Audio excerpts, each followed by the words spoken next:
Oh dear. Yes, there's many silences. No, there's not. Right, I've here we got go. two. We are live, and I'm afraid this morning it looks like we've picked through everybody and just chosen the best. So it's great to have you guys on board, and I think this is our lowest numbers starting off than we've had, but we had a late night last night as a church, and I suspect some people are tired this morning. But also, I think we've also got one person in hospital, so that's the best Yes. excuse out of the lot. But here we are, Romans chapter 2. And yesterday we were looking at the wrath of God falling on people, and how people shouldn't judge, because they who judge do the very same things as everyone else.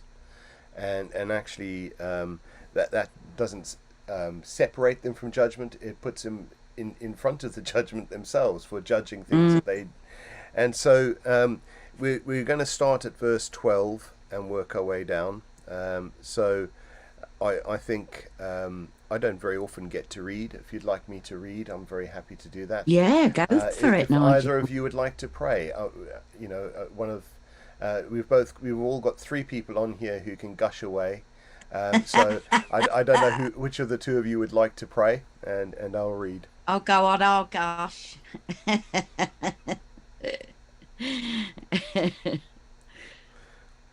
Right.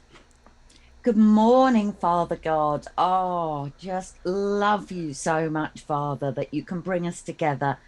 You say if two or more people come together in your name, there is a massive blessing there. But there's a massive blessing when it's just you and me, Lord. So I thank you, Lord, that we can come together, read your word, and just explore your majesty and how wonderful you are to us by giving this guiding words in this book, this all these years, which just proves how strong and true you are. Thank you, Lord. In the name of Jesus. Amen. Oh man, Oh, yeah. Gush away. gush away. Good one, Claire. Right, um, Romans 2, chapter 12. For all who have sinned will also perish without the law, and all who have sinned under the law will be judged by the law. For it is not the hearers of the law who are righteous before God, but the doers of the law who will be justified. For when Gentiles who do not have the law, by nature do what the law requires, they are a law to themselves, even though they do not have the law. They show that the work of the law is written on their hearts, while their conscience also bears witness, and their conflicting thoughts accuse or even excuse them on the day when, according to the gospel, God judges the secrets of men by Jesus Christ. But if you call yourself a Jew, and rely on the law, and boast in God, and know his will, and approve what is excellent, because you are instructed from the law, and you are sure that you yourself are a guide to the blind, a light to those who are in darkness, an instructor of the foolish, a teacher of children, having the law and the embodiment of truth, knowledge and truth, then you then who teach others, do you teach yourself? While you preach Mm. against stealing, do you steal? You who say to one, do not commit adultery, do you commit adultery? Do you abhor idols, yet do you rob temples? You who boast in the law, dishonor God by breaking the law. For as it is written, the name of the law is blasphemed among the Gentiles because of you. For the circumcision indeed is of value if you obey the law, but if you break the law, your circumcision becomes uncircumcision. So if a man who is uncircumcised keeps the precepts of the law, will not his uncircumcision be regarded as circumcision? Then he who is physically uncircumcised but keeps the law will condemn you who have the written code and circumcision but break the law. For no one is a Jew who is merely one outwardly, nor is circumcision outward and physical, but a Jew is one inwardly, and circumcision is a matter of the heart, by the Spirit, not the letter. His praise is not from man, but from God. Amen. Wow. So does that So, mean we're all really Jews? well, this is where Paul's headed. So in the whole of Romans, as we've been looking at it, he starts off introducing himself, and then he begins bringing the whole point of what this is about. He shows the world is a sick place, and actually God has released people to do what they want to do, and as they do it, they hurt others, they wound others. All of that is happening, and actually we live in a messed up world. And then he's saying, well, actually, you know, and so if you imagine the scene in Rome, you've got these people going, well, we're Jewish, we're okay. Oh yes, the world's messed up. Oh, it's terrible. Yes, of course, these Gentiles are terrible. And around Rome, which was the center of the Roman Empire, which is full of muck and mess and everything else, they see that every day, and they're going, yeah, Paul, you're right. Look at the mess, look at the depravity, look at what's happening around us. And then it comes down to this, and so they're sort of saying, well, we've got the law, so we don't live like that. We've got some means of living.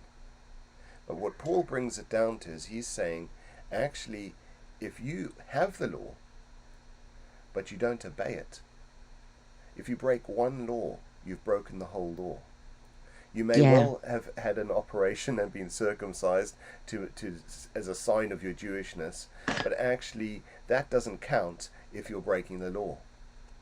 Yeah. And so therefore he's saying, actually, in this context, if you thought the Gentiles were bad, you're in the same position. Yeah. And so what Paul's then heading towards is, how does all of this work? We're all people of God, and now that is an impressive thing. We'll get onto that in a moment, Rafe. That looks very good. Yeah. Hi, So Ray. so Paul's argument is, actually, whether you've got the law or you haven't got the law, you're in the same mess. Exactly. And if And he's in a writing, way, yeah, it's worse. I remember reading in the Bible that if you break the law once you're a believer, that's more of a sin than if everything. And I was praying the other night for someone, and the Lord spoke to me because I was praying for their unfaithfulness and how they'd turned away from the Lord. And he said to me, take that plank out of your eye. So you've just spoken right into the passage here, where it's saying, actually, you know, it made me think of. and so this is kind of saying that, actually, you who are pointing the fingers, or you who think you're smugly okay, actually, without Jesus, you're in a mess. Exactly. And then he brings up something interesting. So there's something worth looking at here. So it's saying here, they show that, so verse 15, they show that the works of the law is written on their hearts, while their conscience also bears witness. So there's almost like something wired into humanity, is what Paul's hinting at. That actually there is something in people that makes them want to live right. Yes. There is something For in your people conscience. in general who want to be good people. Yeah. And they want to live right. So they may not know God, but they want to live right. And they've got a conscience inside them that tells them when they're doing well by that or not. And so what Paul's saying is there's something written on the human heart that knows when we mess up. There's something written on the human heart that tells us when we've messed up, when we've broken things, when we've not done things right, when we've spoken harshly to people or something. I was in a conversation yesterday where people were saying, oh, I was going to say something there, but I didn't because I just didn't want to be nasty. And I'm thinking, yeah, good. Yeah. You know, and then the other person said yes, and I was going to say that when you said that, but I decided not to because I didn't want to be nasty. I'm thinking, oh yeah, very good. You know, but actually there's something of that feeling yuck when you're nasty. Yes, And there's very a whole much load of so. this, and C.S. Lewis has written loads on this, on how there's a lot Really? written on people's hearts about their Mm, conscience and so on. But our consciences can deceive us. So our yeah, consciences can be trained in different ways. So, for yeah, example, someone might think, "Ooh, I mustn't do this because," and they sit and live with that. But actually, it's not something God said. mm, And so you can have an overactive conscience yeah. that is overactive on things that you don't need to be overactive on. And you can have an underact you can have a damaged conscience where, let's say, you've done a whole load of atrocities and you've stopped seeing that as bad, and you've desensitized yourself to your own conscience, so that actually the measure that your conscience triggers now is such a low level, Yeah, that used to be something that shocked you and horrified you. and yeah. so and I, so that the conscience can be damaged by what we're going through. So it's not a perfect indicator. I think living in this fallen world, so many people do stuff and make it seem normal now Yeah, that people wouldn't even think of it as being wrong. yeah, And that is the real problem. But we're very lucky. We have the Bible and God's words yeah, to guide us as to what is right and what is wrong. yeah, God is amazing. If you think about it, I mean, He made us. This, every time I think of stuff like this, it blows my mind because He made us have a conscience. yeah, How can people say there's no God? We're not some robotic thing. We've got our yeah, heart, you know, hurts sometimes and is overjoyed sometimes. Those feelings are absolutely amazing. And He made us like that.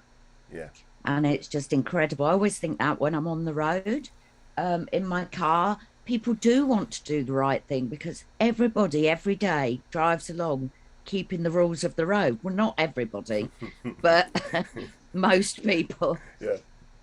except for BMW drivers. Oops, I didn't say that. Uh, uh, yeah, I always let BMW drivers out just to be nice, shock them, make their day. Um, I think, yeah, and I think this conscience thing is quite interesting. So we've Mm. got a dog, and that dog has a damaged conscience at the minute. So I would say at first we taught this dog not to eat the cat food, right? But cat food is delicious because it's pure meat. Dogs are omnivores, and so the cat food goes out, and a couple of times the dog went for the cat food. We told her off, and she stayed well away from it, right? Yeah. But the actual thing is, now it's got to sneaky levels.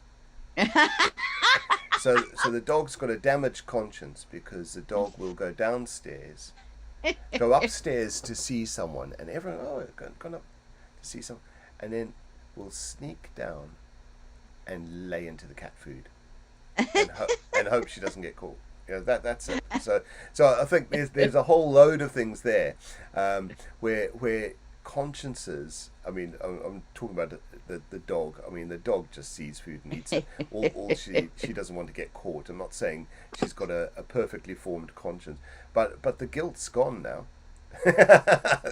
there's no shame. And so we've got a battle ahead of us. But what I'm saying is, in some ways, when you do something enough, you become hardened to it, and that hardness Yes. of stops us seeing things or feeling as guilty as we did. It's in the Mm. background there somewhere, but actually, because we do it again and again and again, we don't feel as much about it. And I Yeah. think that's one of the ways we learn. That's one of the ways we develop. but it's also one of the ways that this passage here, when you've got a corrupt world full of hurting and malice and all those other things, you've then got that built into people. Don't even think about it anymore, whereas they used to at one point. They don't anymore, and that's sometimes what happens. And so I don't know if there's anything else in this passage that jumps out to you or stands out to you. I just think it must have been a very different way of living back then, because there were well, I suppose not. If you think about it nowadays, there's segregation everywhere. That there was Jews and Gentiles. So that would have created in them maybe a superiority for some of them. Oh, I'm a Jew. I've been circumcised, and Yeah, um, and they might look down upon. Wouldn't it be interesting to be able to snap your fingers and poke your head into a period of time and just watch for a bit and see what it was like? Yeah, fly on the wall, Claire. Yeah. yeah, Yeah, But yeah, it's true though, isn't it? Because even we change in generations, but sometimes if we had the right to moan or right to gossip because of what's happened, and then you get someone in the same frame of mind that's the same, before you know where you are, you're feeding all yes, that, and that's not good, because it just stays where it is and you don't move on. And and that's what I found when you when you know it's wrong, you stop it quickly, hopefully. yeah, If you yeah, don't, then we need to think hopefully. about it.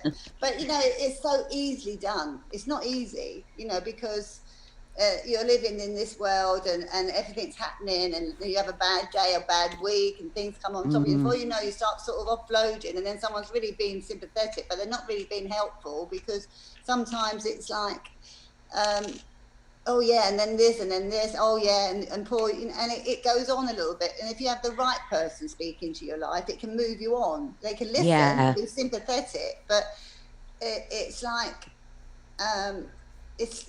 in fact, I can take things off people that aren't Christians more than I can that are Christians, put it that way. yeah, Sometimes I think, oh, oh no, why are you saying that? Because and that's not convicting, it's not judgmental. It's just that as you change, you know the right and wrong, how you speak, yeah, you know that what we say come out of our mouths will affect our bodies. It's just, yeah, it is in us. yeah, It's the whole thing. It's a shalom. And if we haven't got that shalom and peace, we can't function. There's mm, something out of balance. It doesn't feel right.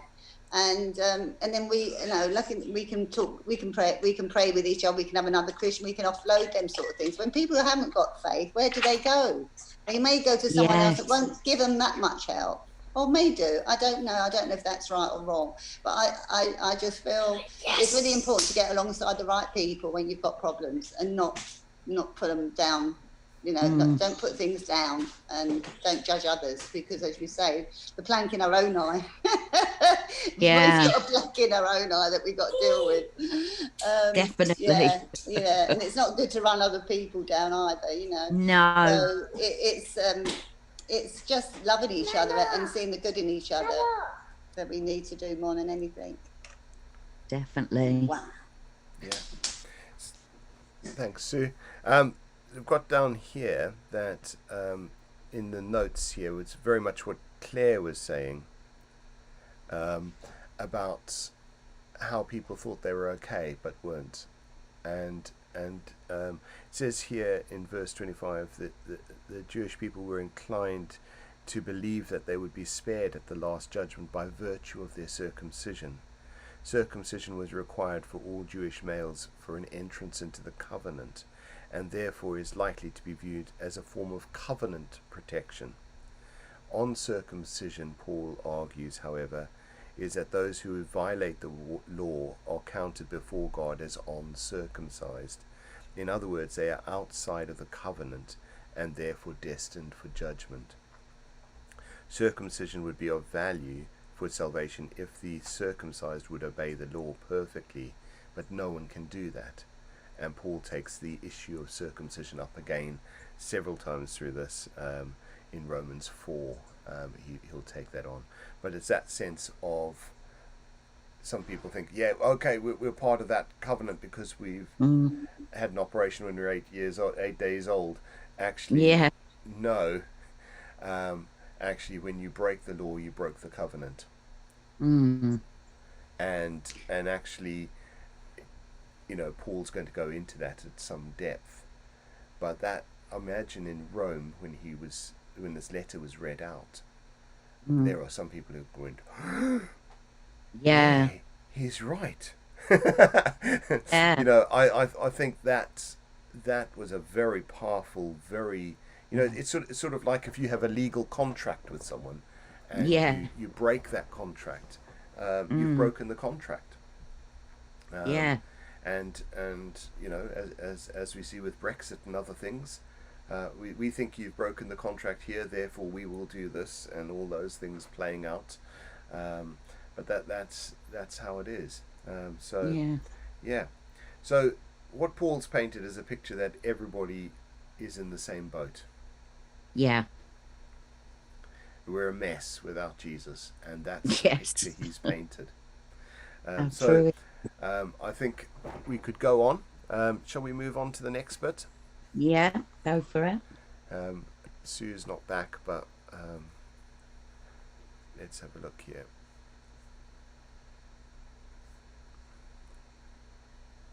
So, do you want to read this next bit out, Claire? Sort of Okay. one, chapter 3, 1 to 8. Chapter 3. 1 to 8. Here we go. Sue is probably just off screen, but there, Yeah. hopefully, can listen. What advantage then hath the Jew, or what profit is there of circumcision? Much every day, chiefly because that unto them were committed the oracles of God. But what if some did not believe? Shall their unbelief make the faith of God without effect? God forbid, yea, let God be true, but every man a liar, as it is written, that you mightest be justified in thy sayings, and mightest overcome when thou art judged. But if our unrighteousness commend the righteousness of God, what shall we say? Is God unrighteous who taketh vengeance? I speak as a man, it says in brackets. God forbid, for then how shall God judge the world? For if the truth of God hath more abounded through my lie unto his glory, why yet am I also judged as a sinner? And not rather, brackets, as we be slanderously reported, and as some affirm that we say, let us do evil that good may come, whose damnation is just. That's very Right. old school. Yeah. So you're reading out of the King James version of the Bible there. Yeah. Okay. That's sometimes hard work. Yeah. So right. Did you understand all of what thou Yes, read, I did. Claire? Ish. Right. So what you Paul's. can do a synopsis of it though to make I'll it do clear. a little background. I might go over a few points that you've brought up there, Claire. Yeah. Yeah. But the thing of looking at this is, he's saying, what advantage is this? What's the purpose of it? So why? Yeah. So if there's no point in being Jewish, then what's this all about? He's saying, well, actually, there's a lot of point of being Jewish. He said, for starters, what advantage has the Jew, or what value circumcision? Much in every way. To begin with, the Jewish people were entrusted with the oracles of God. So what he's saying is actually the massive advantages. You've got a whole run-in of how God is. Yeah. You've got a massive advantage in knowing these things. And then he goes into, what if some were unfaithful? Does their faithfulness nullify the faithfulness of God? By no means. Yeah. And so what he's saying is, because we've been unfaithful, does that mean that God's going to be unfaithful to us? No, because actually faithfulness is part of his character. Yes. And so he is true to himself, and he will always be faithful. So Yeah. even when we're faithless, he's faithful. Yeah. And because that's who he is, that's part of his identity, that's part of his character. And He is so, perfect. yeah, and so it's saying, let God be proved true and every man a liar. His integrity as God and how he operates is so powerful, but it is him. He is true to himself. And even though human beings can flake away and pop back up and flake away and pop back up, there's that consistency in God, and he proves, faithful. And then verse 5, there's sort of an argument there where it's saying, if our unrighteousness serves to show the righteousness of God, shall we say that God is unrighteous to inflict wrath on us? He's saying it's kind of a No. human argument. By no means. For then how would God judge the world? So he's saying that actually, the statement, well, the world's a messed up place, and if God judges the world, then he's not very nice, is what the argument is. But actually the argument is that God actually is the judge of the world. And if he doesn't judge the world, he's not just. Yeah. And therefore that argument that's saying actually God, or he shouldn't judge the world, or shouldn't inflict wrath on us, or shouldn't do those things, that's a human argument that we hear today, but actually was an argument all the way back in Paul's time. And he's saying, Yeah. by no means, for how would God judge the world? Verse 6. But if through my lie God's truth abounds to his glory, why am I still being condemned as a sin? So in some ways he's saying, if my unfaithfulness, flaking away, shows up just how faithful God is, right? He's saying, if my lie, if through my lie God's truth abounds to his glory, why am I being condemned as a sinner? Because all I'm doing is making God look better. Yeah. And so there's all these little arguments in this. And why not do more evil? So the worse I am, the better God looks. So isn't that a good thing? And there were arguments around like that all in Oh Paul's day. gosh. And, and people are saying about Paul, because Paul's teaching about God's grace, they're saying, yeah, Paul's saying we need to be badly behaved so that we show God's goodness. And he's saying, no, we don't. He says, if you're doing bad, your condemnation is already justified. Don't try and make God your excuse for the bad stuff you do. Yes. Don't try and make God, because, oh, well, God knows we're human, and the worse we are, the better he looks, and let's just get on with it. He's saying, no. You do that, it's on your own head. Yeah. Actually, God is the judge. And actually, trying to, and I think this is the interesting thing, is people don't see this, and sometimes we don't see it, is actually when we judge the judge, we make ourselves the judge. Yeah. And And are we who in are we any position judged? to judge?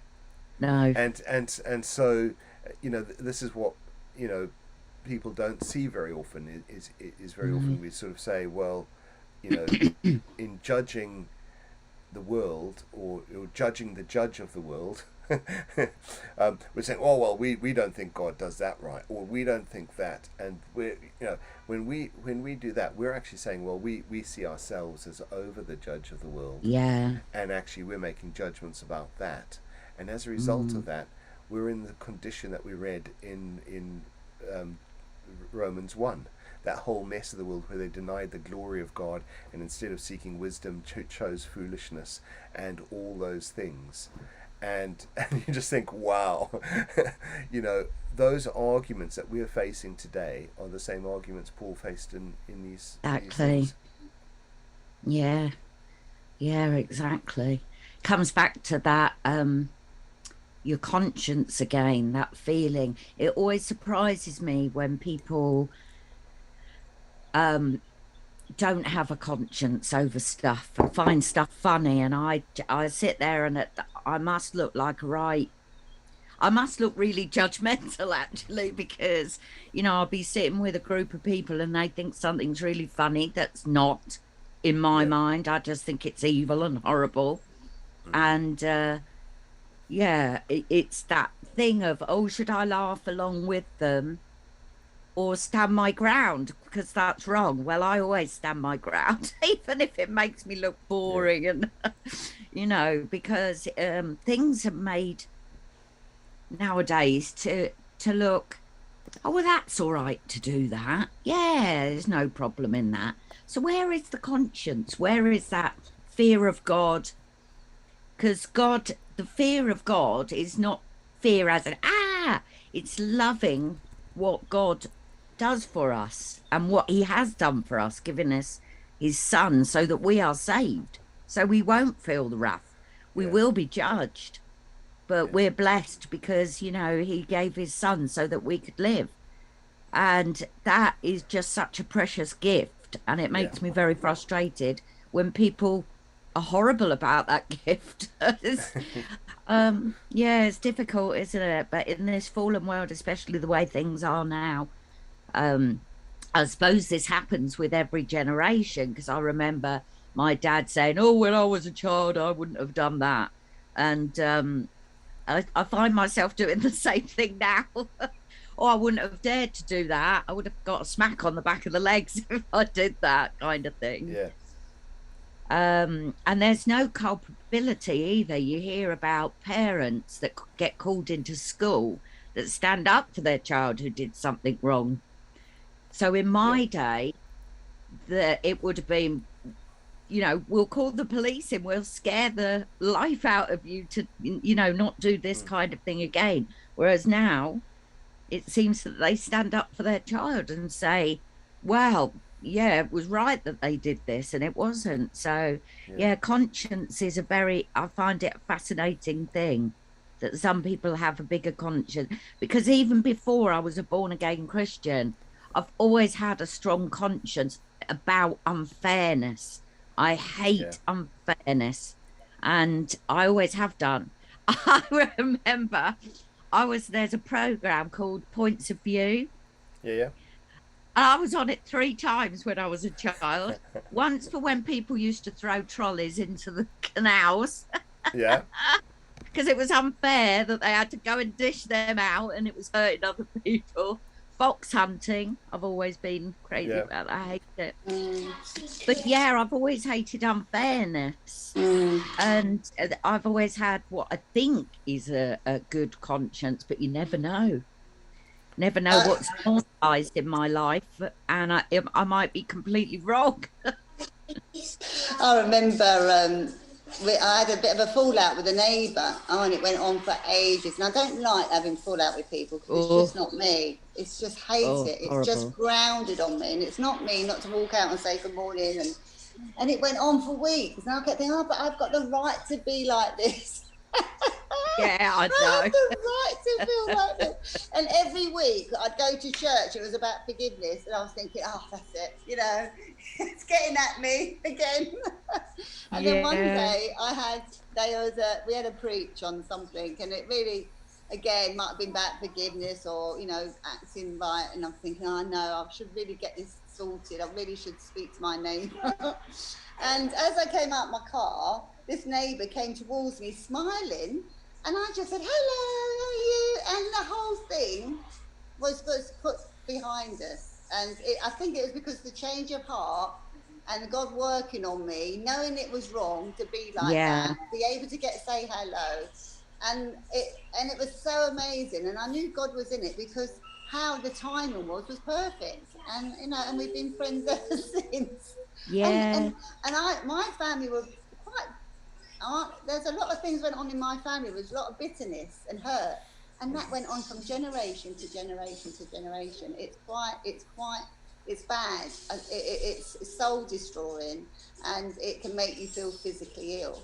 It And I think does. that's the other thing that we need to remember, that these things make us physically ill as well as Yeah. emotionally not right Yeah, as Yeah. well as. Yeah, that's brilliant, Sue, Okay. and that's very deep as well. And most of us are unaware of it because we're born into it. Yeah. And actually, we're trained in that way by the background we come from sometimes as well. So yeah, very very very true. So I'm just looking at this. We've moved on to chapter 3, Sue. So we're flying this morning. When we've got everyone here, we can do 2 verses and feel we've done well. But here we are. We're just eating up chapters. It's very good. So that the sense of the judging God. I don't know if you had any comments on that, Sue, because in this it's saying the argument seems to be that our unfaithfulness shows God more faithful. So therefore, let's do worse because we make God look better. Isn't that a good thing? So that was one No. argument, and the other argument here is God's wrong to judge us because we're making Him look good.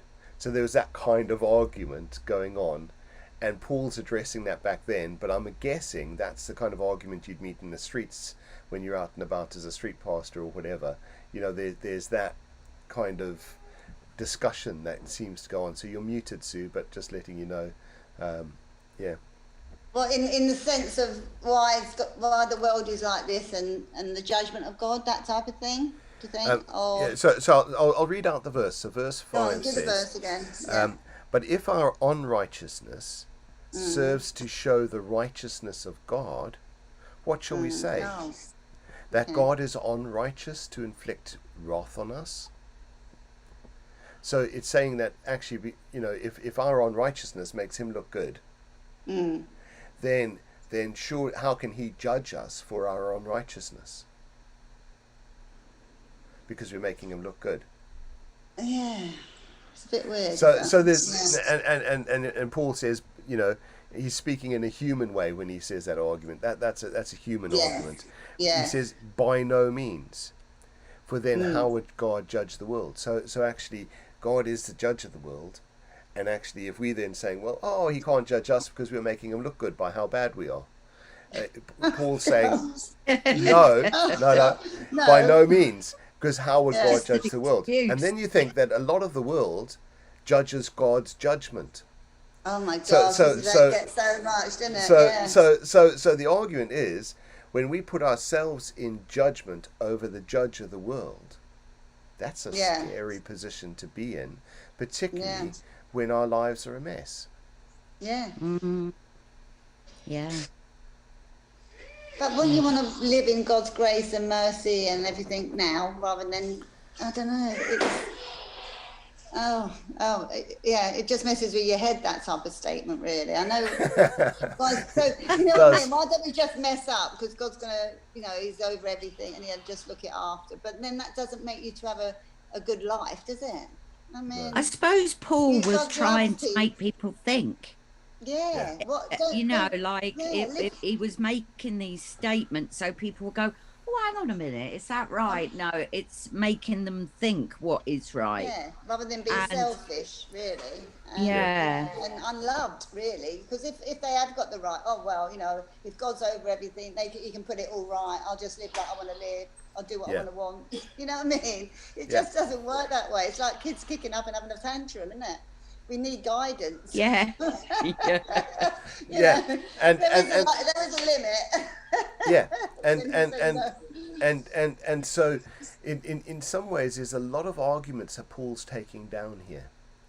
Yeah. So he's even suggesting, some people would say this, but what about this? But. Some people would say this, but what about that? But some people, so he's handling an argument that says, the first argument was, us Jews are okay, the Gentiles are rubbish. Paul's just shown how rubbish things are in the world. But we're different. He's then said, well, actually, you don't obey the law, so you're down there with them, right? Yeah. So, yeah. right, okay. So he's made that argument. And then some other people going, well, if we're down there and God's who He is, Yeah. our unfaithfulness make Him look more Makes faithful. him look So better. actually we're helping Him out here. Yeah? Yeah. And so that Yeah. argument kind of is there. And then Paul's popping that argument and saying, by no means. This is the judge of the world that I mentioned earlier in the chapter. And actually, as judge of the world, are we going to say, you can't judge me because I'm making you look good? Yeah. And actually, it's not our badness that makes God look good. And this is a silly argument. God is so good and so true and so faithful that actually even our unfaithfulness shows he's even more faithful than that. It's not dependent on us, it's dependent on his nature and his character and who he is. And so all these arguments are rubbish. But actually Paul's bringing him out to draw people in, because he knows people in Rome will be thinking this. People listening to this letter will be thinking this. So he's saying what they're thinking to draw that out, and then he's smacking it down and saying, no, this isn't not how it is. And so what he's assumed nothing. He's saying, right, Jews and Gentiles in this church in Rome, actually without Jesus we're all condemned. So don't get Jesus wrong in this, is what he's about to do. He's about to show what Jesus has done in a tremendous way, and he's building towards that. And so this is where in the Bible, when Paul writes a letter or something, there's a line of argument in it that he's working through. Right. And he's doing it very patiently. So he's painted how black the world is. He's then painted how hopeless our situation is. He's rammed it home a little bit more. And basically he's doing that in the whole argument. And then he's going to bring Jesus in. And then when he brings Jesus in, you're going to go, wow, in amazement. And then he's going to go back and say, this is why the law doesn't measure up to what Jesus has done. This is why things are. And he's going to bring that through. And the end result of Romans is a church united around Jesus. Yeah, it's good. It's amazing, isn't it? And so it's a really long way round. And the problem is, when we're looking at it at the pace we're looking at it, you can get caught up on this one verse, and then you go off on that. Or you can be caught up in another verse. But what you end up doing is you take the argument out of it that's been done in the book and the context. And so you've got to work with both. Because God does speak through verses to us. And he does speak through the whole context. And so that's what we're doing as we work through. So I think it's really encouraging stuff. It is. But I think those kind of arguments, I mean, I was asked a question one night. So I was in a church in Northern Ireland, and our youth group was sleeping in the hall downstairs from the church, and we heard noise in the church building, and some guys had broken into the church. Oh my gosh. And so we went into the dark church building. I went and got a microphone thing, armed myself, and we went wandering around and turned all the lights on, checked all the pews on the way up through the church, nothing. And then we got to the toilets and the back section of the church building. And then we were like really nervous now. Is there someone? And I saw someone down the crack of the door, hiding in the loos. And so I said, right out. And these two guys came out absolutely plastered. Oh. And they'd got so drunk they'd wandered in. So we took them downstairs, made them a couple of cups of coffee, and sat down and had a chat with them. And we thought, well, we'll use this opportunity to tell them about Jesus. And I wasn't prepared for the argument that came out of this guy. He may have been off his face on goodness knows what. But he turned around and he says, God can do anything, right? And I said, yeah, that's right. He goes, can he create anything too heavy for himself to lift? Oh, interesting. That's an interesting one. No. Well, you just said he could do anything, Claire. Yeah. He made the whole universe. So the guy goes, well, if he can do anything, can he create anything too heavy for himself to lift? And whichever way you answer that, you're in trouble. Yeah. If you say no, then he can't do everything. If you say yes, well, how can he not lift something? Do you see what I'm saying? So in some ways, and it's actually a very clever psychological argument. And actually, Yeah, it's see? not the question has a statement built into it You're right, Ben. that is false. And so, any way you answer that question, because there's a false statement in it, you'll end up with a false answer. Yeah. Yes. And Yeah. so, No, and that's and so so, it's only when you slow down. But that night, Yeah. I'm like absolutely stymied. Ugh. Yeah. Yeah. And then he turned. I said, "Well, yes, God can do anything." So I answered differently to Claire. I said, "Yes, God can create something too heavy for Himself to lift." And the man goes, "But." And I said, "Well, just because you can't understand it doesn't mean God can't do it." And I thought I'd got away scot Yes. free. Well done. But Yes. but at the Yes. end of the day, there's a lot of those kind of arguments around. Not as silly as that one, but there's a No. lot of arguments around, and what we see here is those arguments are in New Testament Christianity, and Paul popped Yes. them one after the other, Yes. after the other, after Yes. the other. Yeah. I And mean, the actually when- strategy is so good, isn't it? Yeah. Yeah. So good. Yeah. So there I we mean, go. the strategy. Sorry, but the strategy then is the same now, and yet he's done it so patiently. But Yeah. yeah, I mean, but the thing is, that man having that question, he must have had that question in his head for quite a while, though it seemed a bit silly to us.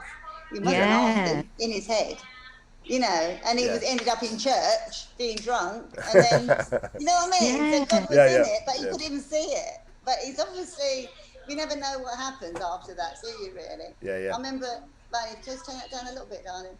I remember at Street Passes, we walked up to two guys that were really having a fight, and it was a really sort of like they were related, and I was with I can't remember his name now, a man in Leighton Buzzard who is great. Oh, Ramon, you know, Lamond. Anyway, and anyway, we walked up to the two guys that were just about to have a go and clear off, and they just looked at both of us and said, "I need God." We need God, and we went, "Oh, we didn't expect that." You know, I expected like something else, and then this young guy was his cousin, and he said, you know, "I stole from my nan. She'll never forgive me." The other guy was offloading to Richard. I think his name's Richard, and he was offloading him. And in the end, we were just ministering to him on the streets. But we thought we was going to go up to quite a violent situation, and it ended up a God situation. And we ended up putting them in a taxi, and off they went. And they just said, "Oh, don't forget to pray for us." And it was amazing. We just looked at each other and gone, "What was that?" And we went, "Don't know," but God was in it. Yeah. It's, you know, it's incidents like that where they say something to you and you know it must have been burning in their heart to say it. Yeah. And it's so lovely to see that, you know, just to say. Did they know you were street pastors? I Yeah, suppose they because did. we have our uniforms on anyway, so they know. Yeah. They would have known us by then because that was a long time we were out on the streets. So they would have just, but for them to just blurt it out in front of us, it was like, wow, never even said anything. Amazing. God's So it's timing. good, isn't it? It's God's timing, and you don't know what on God's people's, you know, on hearts of people either. You might turn this down because of Nigel. That's very good. Well, Morning, Jenny. Jenny, we're just about to leave. No offence to you, but we're not leaving because you've joined. We've had a fantastic Bible study where we've gone through chunks of the Bible. You know, it's like the old proverb, isn't it? You know, if you're going to take a journey on your own, you can go far. If you go together, it's going to be slower. And I think that's part of it. So yeah. So thanks. I'll move us offline here, and Bye, everyone. Have a blessed day. okay. See you. Bye.